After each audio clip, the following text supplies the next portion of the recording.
안녕하세요. 빌딩지연쌤입니다. 안녕하세요. 서현웅 마스터입니다. 지금 두 분은 되게 다양한 디벨롭을 하고 계시잖아요. 그중에 법인 공동투자도 좀 많이 진행하고 있는 걸로 알고 있는데 오늘은 그래서 법인 공동투자에서 좀 질문 대신 할까 하거든요. 이거를 하면은 강의 때 무슨 얘기 하죠? 요즘 두 분이 계속 뭐 찍기 전에 자꾸 강의 때 뭐 할 얘기 없어지는데 하는데 여러분 이만큼 이 두 분이 강의에 지금 진심입니다. 곧 강의가 있어가지고 맞습니다. 혹시 현재 진행 중인 공동투자 프로젝트 건수가 대략 몇 건 정도 되나요? 저희 지금 공동투자 프로젝트는 9건 정도 진행하고 있습니다. 비율로 따지면 대략 몇 퍼센트 정도 되는 거예요? 거의 한 40% 정도 30-40%? 생각보다 많이 하네요. 많이 되고 있죠. 지금 개인 투자도 할 수 있는데 왜 공동투자를 굳이 진행하신 이유가 있을까요? 저희 오시는 분들은 다 강남에서 디벨롭을 하길 원하시잖아요. 혼자 하기에는 이제 자금이 좀 부족하고 이런 분들께서는 이제 어떻게든 다른 지역 가서 혼자 하는 것보다 차라리 강남에서 공동 투자를 하고 싶다. 이런 분들이 압도적으로 많으세요. 그래서 진행을 하고 있습니다. 근데 이미 고객들 중에서도 돈 많으신 분들 많잖아요. 많으시죠. 그래서 단독으로 진행할 프로젝트들도 있고 공동으로 진행하면 좋을 것 같은 또 그런 프로젝트들이 있잖아요. 한 20억 초반대 갖고 계셔가지고 혼자 하실 수 있어. 근데 이제 이면 삼면에 주택가 쪽에 있는 뭐 50평짜리 땅을 사서 디벨롭을 하는 경우 15억 해서 30억 자금으로 삼면이 아니고 좀 더 좋은 자리에 더 큰 땅에다가 지을 수 있는, 결론적으로는 저희 오시는 분들이 다 엑시트를 목표를 하잖아요. 그러니까 이쪽보다는 아무래도 이쪽이 더 가능성이 커 보이다고 이렇게 생각을 하고 이쪽으로들 많이 이제 선호하시죠. 그럼 공동투자 같은 경우에 프로젝트당 한 참여 인원이 대략 몇 분으로 진행을 하는 건가요? 지금 저희가 진행하고 있는 프로젝트들은 거의 2분에서 많게는 4분까지 진행을 하고 있습니다. 그럼 대략 투자금은 개인당 얼마 정도씩 가져와요? 지금 최근에 진행하고 있는 것들은 10억에서 20억까지 공동 투자를 하고 있습니다. 그러면 이렇게 올 때마다 다양한 상담을 하실 거 아니에요? 네. 소득도 여쭤보시나요? 당연히 여쭤봅니다. 그냥 돈만 가져오면 되는 거 아니에요? 아니죠. 이게 우리 건물 투자를 할 때는 요건이 몇 가지가 있습니다. 그래서 가장 대표적인 게 이 투자 자금이겠죠. 시드머니. 투자할 수 있는 투자금 제일 중요하고요. 두 번째는 이제 대출, 레버리지를 이용해야 되기 때문에 은행에서는 아무리 기본적인 돈이 있다고 선 치더라도 갚을 수 있는 상환 능력이 안 되면 대출을 해주지 않습니다. 그렇기 때문에 연소득, 이 사람의 현금 흐름, 매월 어느 정도 이렇게 발생이 되는지 3년치를 이제 보죠. 그래서 어떻게 이분이 이렇게 돈을 벌어왔는지, 그래서 만약 이자를 못 낼 상황이 오더라도 이분 소득으로 이걸 커버를 할 수 있는지 은행 심사할 때 꼭 필요합니다. 소득이 좋으면은 대출도 더 받을 수 있고 이율도 적게 받을 수 있는 그런 장점이 있죠. 기존 법인이 있다고 하시면 기존 법인의 그런 소득을 보고 저희 신규 법인을 만들잖아요. 그래서 신규 법인 같은 경우에는 지금 그 소득이 없기 때문에 대표자의 소득을 보고 있습니다. 마지막으로 세 번째는 이제 공동담보라고 해서요. 일반적으로 되어 있는 건물을 사고 팔고 취득하거나 뭐 매각하거나 이때는 공동담보가 크게 중요하지 않습니다. 크게 중요하지 않는데 저희 같이 이제 건물을 신축하거나 이런 사업에서는 신축할 때는 기성부 대출이라 그러고 이제 대수선 리모델링을 할 땐 시설자금 대출이라고 해요. 공사비 대출이죠. 쉽게 얘기하면은 이거는 100% 신용 대출의 성격을 갖고 있기 때문에 이 공동담보가 없으면은 이율이 많이 올라갑니다. 이율이 많이 올라가는 게 첫 번째고, 두 번째는 원금하고 같이 갚아야 돼요. 예를 들어 10억을 받았다. 이자만 내는 게 아니고 10억에 대한 원금도 같이 갚아야 돼요. 그러다 보니까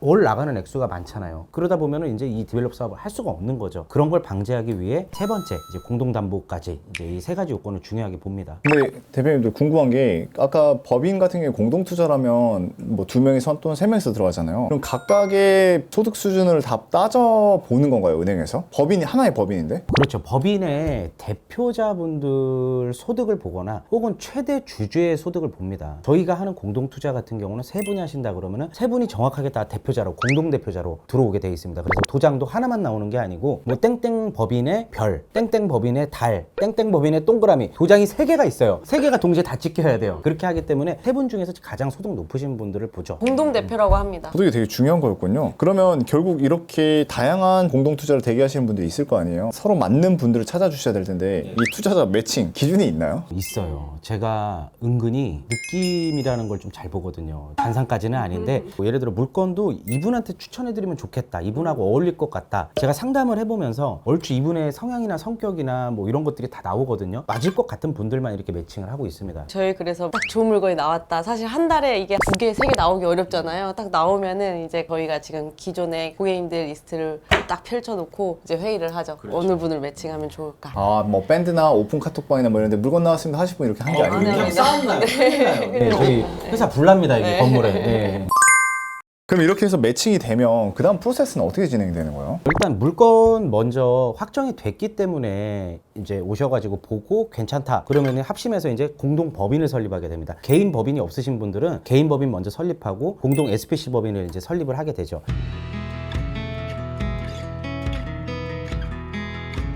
이렇게 설립된 법인으로 매매 계약을 합니다. 그 뒤로는 이제 저희가 디벨롭 할 때 진행되는 거 똑같습니다. 명도하고 용도 변경이나 이제 멸실을 준비를 하고 이제 이게 또 이루어졌을 때 그 기간 동안에 설계를 하고요. 그 다음에 이것들이 다 완료될 시점으로 해가지고 이제 견적 도서도 나오고 잔금 준비도 하고 은행에 가서 이제 대출 자서도 하고 이제 잔금 이후로부터는 이제 불토심이 받거나 이제 인허가 받아가지고 바로 진행할 수 있게 그렇게 진행되고 있습니다. 그냥 개인과 개인이면 개인으로서 해서 법인을 만들어도 될 수 있는데 왜 그렇게는 안 한 거예요? 이 SPC 법인에서 세금을 내고 또 개인으로 가져올 때 배당할 때 개인의 그 소득세가 높기 때문에 법인으로 설립해서 이제 투자를 하고 있습니다. 세금 때문이에요. 결국 세금이네요. 그렇죠. 법인이 나중에 개인 돈으로 갖고 올 때 그때 이제 세금 내는 게 액수는 있지만 그래도 중요한 거는 당장 절세를 위해서는 법인이 맞기는 합니다. 저희가 바로 이걸 또 개인으로 현금화하는 게 아니라 이걸로 그렇죠. 한 번 더 재투자하는 투자를 거니까요. 할 그렇죠. 목적으로 맞아요. 이걸 투자를 하시기 때문에 네. 법인으로 투자를 많이 그리고 하십니다. 진짜 돈이 필요할 경우에는 그 법인에서 배당 받거나 아니면 급여로 해가지고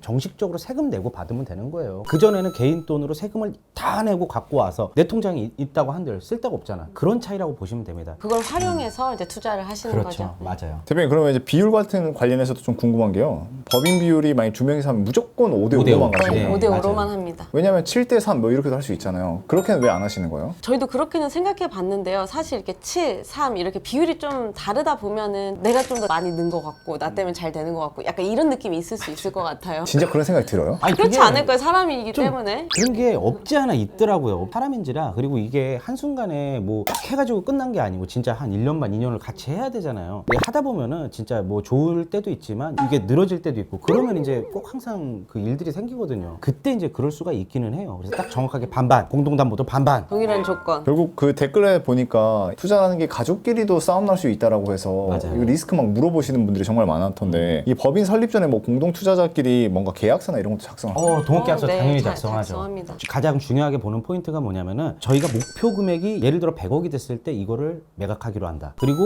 목표 임대가가 뭐 2억에 2,500이 됐을 때 매각하기로 한다. 이게 제일 중요합니다. 이것 때문에 보통 나중에 싸움이 나거든요. 지금 23년인데 계약하고 동업하고서 이제 시작했는데 25년도에 가갖고 이제 경기가 살아났어. 혹은 그리고 이게 시간이 지나면은 물가 상승에 의해서 무조건 오르게 돼 있거든요. 지금 공급 과잉이라 약간 이런 상황이지 그동안 지켜봤던 강남은 그러지 않았거든요. 25년도 갔는데 다 지어져. 근데 그때 당시 투자자분 중에 한 분이 근처 부동산 가서 물어봤는데 100억이 뭐예요? 한 120억은 받을 수 있어요. 부동산들은 물건 유치하려고 무조건 본인이 팔아주겠다고 하면서 비싸게 받아주겠다고 합니다. 그러면은 이제 저한테 그때 돼서 이제 그러겠죠. 야, 우리 그 120억 받을 수 있는데 100억에 우리 끝내야 돼. 이러면서 보통 이제 싸움이 나는 겁니다. 그래서 혼자 하셨으면 120억으로 그냥 고소하고 갖고 가셔도 돼요. 근데 공동 투자를 했으면 우리는 엑시트가 목적이니까 그 금액이 도달하면 그냥 딱 하고 빠져야 되는데 보통 그때 문제가 생깁니다. 그런 걸 방지하기 위해서 매매가와 임대가에 대해서 저희가 동업계약서에 정확하게 명시를 하고요. 그리고 이제 공동 법인을 언제 설립하고 언제 자금을 모을 수 있는지 이런 것들 동업계약서에 작성을 하고 그다음에 이제 공동 담보를 넣을 경우 이 공동 담보 주소도 다 하기로 한다. 왜냐하면 이런 것도 작성을 안 하면 하기로 했다가 나 못하는데 이런 경우도 있을 수 있기 때문에 그렇죠. 동업계약서에 공동 담보 목록도 작성을 하고 있고 어쨌든 제일 중요한 거는 이거 지분을 또 이전하면 안 되잖아요. 서로 동의 없이는 지분을 매매할 수 없다. 이런 조건도 넣어놓고 있습니다. 혹시 그런 잡음 발생하지 않으셨나요? 잡음은 크게 없었던 게 처음부터 이제 목표가 같기 때문에 저희가 또 지휘해서 하고 있기 때문에 지금까지는 뭐 잡음 없이 되게 좋게 서로 지내시고 계시고 사실 크게 또 만나거나 통화하시는 일도 없으시더라고요. 맞아요. 각자, 저희가 일처리를 다 예, 해드리니까 각자 업무를 네. 또 많이 보고 계시고 맞아요. 그러니까 저희가 선 일처리 그리고 하기 전에 뭐 예를 들어 도장을 찍어야 되거나 이런 경우에는 사전에 저희가 컨펌을 받고 찍고 바로 올려드리고 진짜 보고 체계가 저희가 엄청 빨라요. 일처리하는 과정이 거의 진짜 뭔가 일이 났을 때 5분 내로 모든 것들을 다 많은 분들이 확인하실 수 있게 프로젝트에 관여되신 분들이 모두 확인하실 수 있고 동의를 얻을 수 있게 저희가 시스템이 잘 갖춰져 있습니다. 투명하게 보실 수 있도록 하고 있습니다. 마지막으로 이제 다 이게 매각이 됐어. 그러면은 수익을 어떻게 나눠 가질지 그리고 세금은 이때 얼마가 빠지고 수익을 어떻게 가져가고 이 법인은 해산하는 걸로 이렇게 한다는 거를 이제 저희가 동업계약서에 다 명시를 하고 진행을 하고 있습니다. 아까 방금 세금 얘기하셨는데 공동 투자를 하게 되면 발생하는 세금의 종류는 또 뭐가 있어요? 우선 매각했을 경우에 법인세가 이제 가장 큰 세금일 텐데요. SPC 법인에서 법인세 22%를 제외하고 각자의 지분 비율대로 배당을 하게 됩니다. 그럼 이제 거기서 결국 법인으로 가지고 있는 거잖아요. 법인에서 개인을 또 가져오신 분들도 있나요? 없어요. 바로는 없으세요. 원래 이제 공동 투자 자체의 목적이 사실 강남권에 단독 건물을 가지기 위해서 그 처음 투자의 발판으로 생각하시고 처음 투자하시는 분들이 많으시기 때문에 아직까지는 뭐 개인으로 가져오시는 분들은 그리고 혼자 투자하시는 분들도요, 법인에서 팔고 이익금이 나도 그거 개인으로 갖고 오시는 분들 없어요. 그 정도 되면은 이미 개인으로 써야 될 돈들은 다 있는 거고, 예를 들어 필요해서 뭐 몇 억을 빼와야 되나, 세금 내고 갖고 와야죠. 그건 어쩔 수 없는 거예요. 근데 대부분 갖고 있는 시드머니, 투자금으로 투자를 한 거기 때문에 이걸 자꾸 불려나가려고 하시지. 그리고 필요하신 분들은 여기서 세금 내고 배당 처리를 한다던가 혹은 급여를 해가지고 소득세 내고 갖고 옵니다. 1억이든 2억이든 3억이든. 근데 댓글을 보니까 아니 또 이렇게 법인세 내고 또 개인으로 가져오면 뭐 종합소득세 세금 막 해서 별로 남는 거 없는 거 아닌가 막 이런 댓글이 있던데 왜 그런 댓글이 달리는 거예요? 그런 거를 말씀 주시는 분들은 이 투자를 안 해보신 분들이 보통 그런 얘기를 하시는 것 같아요. 만약에 예를 들어 법인으로 안 하고 개인으로 했어. 10억의 시세 차익을 냈어요. 그러면은 반 세금 내야 되잖아요. 49.5% 내고 나면 5억 갖고 오는 거예요. 원래 뭐 넣었던 돈이랑 5억이랑 합쳐져서 또 다른 걸 투자하실 거 아니에요. 5억 갖고 끝낼 거예요? 그런 분들 없단 말인 거죠. 근데 법인으로 하신 분들은 10억 이익금이 났어. 그러면 22% 내고 그 대략 뭐 한 7억 8천? 7억 8천하고 내가 처음 넣은 돈 해가지고 이 두 개 합쳐갖고 또 투자를 하신단 말이죠. 이런 식으로 투자를 불려가는 거거든요. 여기서 하나 더 말씀드리고 싶은 건 개인은 양도소득세고 이제 법인은 양도소득세의 개념이 없잖아요. 그래서 개인 같은 경우에 그동안 낸 이자 비용이랑 이런 것들을 양도소득세에서 혜택을 받지 못해요. 법인 같은 경우에는 이자 비용이랑 이런 것들을 법인의 경비 처리로 혜택을 볼 수 있기 때문에 거기서 세금을 조금 활용할 수가 있습니다. 물론 나중에 개인으로 갖고 오는 건 세금을 내야 됩니다. 개인의 소득이 생기면은 소득세를 내야 되는 게 우리나라의 당연한 세법이잖아요. 탈세를 할 수는 없는 거고, 그렇죠? 개인 투자와 뭐 법인 투자의 장단점이겠죠. 법인 같은 경우에는 이제 내 맘대로 쓰지는 못하지만 또 경비 처리는 할 수 있고, 이제 개인 같은 경우는 이제 세금을 좀 많이 낸다.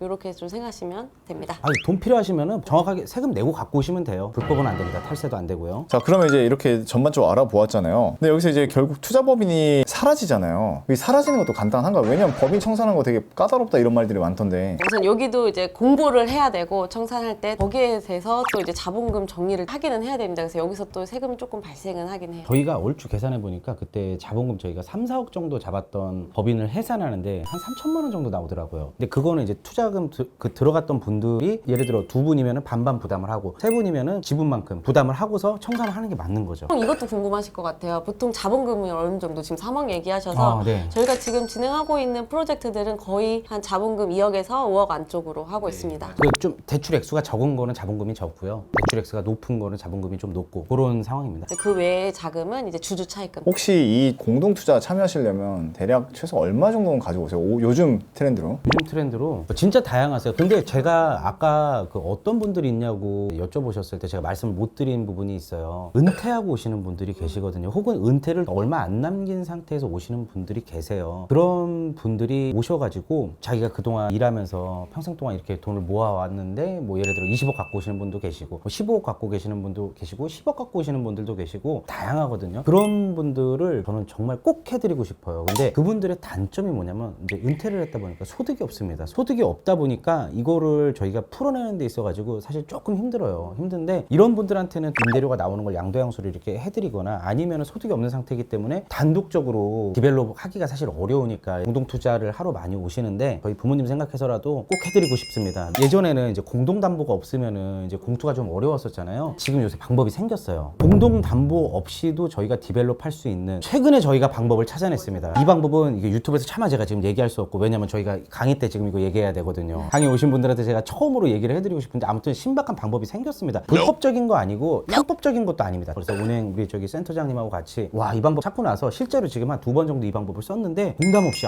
진짜 가능하더라고요. 공담 없다고 해가지고 너무 좌절들 하지 마시고 제가 조만간 강의 끝나고 유튜브에서 한번 썰 풀도록 하겠습니다. 자, 그러면 이제 이렇게 진짜 법인에 대해서 다 알아봤어요. 두 분만의 이 공동투자 핵심 뭐 몇 가지가 있을까요? 근데 저희가 공동 투자를 시작하게 된 계기가 10억 이하, 10억 초반 이 투자자분들을 정말 강남에 좀 성공한 투자를 하셨으면 좋을 것 같아서 저희가 이렇게 진행을 하고 있어요. 근데 정말 많은 문의가 오시는데 다 해드리고 싶지만 못 해드리는 경우가 있는데 저희가 다 해드리긴 너무 어렵잖아요. 그렇죠. 네. 그거는 진짜 수요와 너무- 공급의 법칙이거든요. 네네. 하시려고 하시는 진짜 분들은 해드리고 많은데 물건이 너무 제한적으로 나옵니다. 그러니까 시중에 나와 있는 물건은 많은데 시세보다 진짜 15%에서 20% 싼 급매물 아니면 저희는 거래를 안 해요. 그렇기 때문에 저희가 해드릴 수가 없는 거지 막 이렇게 저희가 사람을 고르거나 그러지는 절대 않습니다. 저희가 생각하는 이제 빌딩 진영쌤만의 이제 공동투자의 철칙은요. 첫 번째, 시세보다 싼 급매물이어야 된다. 시세보다 최소 15%에서 20%는 싼 급매물이어야 된다. 왜? 이거는 묶이면 안 되잖아요. 나중에 결과론적으로 빠른 엑시트를 해야 되기 때문에 금매 사서 금매로 팔자. 두 번째는 공동투자 인원인데요. 저희는 이제 세 분이 초과되는 그런 공동투자는 하고 있지 않습니다. 최대 맥스 3인까지 진행을 하고 있습니다. 왜냐하면 인원이 너무 많아지면은 의견 조율부터 시작해서 투자금이 작은 게 여러 개 들어오는 것보다 3등분해서 깔끔하게 들어오는 거를 저희는 선호하고 있습니다. 아무리 많아도 마스터님이 다 휘어잡을 수 있잖아요. 할 수는 있어요. 할 수는 있지만 좀 다른 일을 못 합니다. 오늘 저희 공동 투자에 대해서 법인 설립부터 세금까지 그동안 말씀드리지 못한 부분에 대해서도 좀 많이 말씀드린 것 같아요. 앞으로도 좋은 정보를 찾아뵙도록 하겠습니다. 감사합니다. 감사합니다.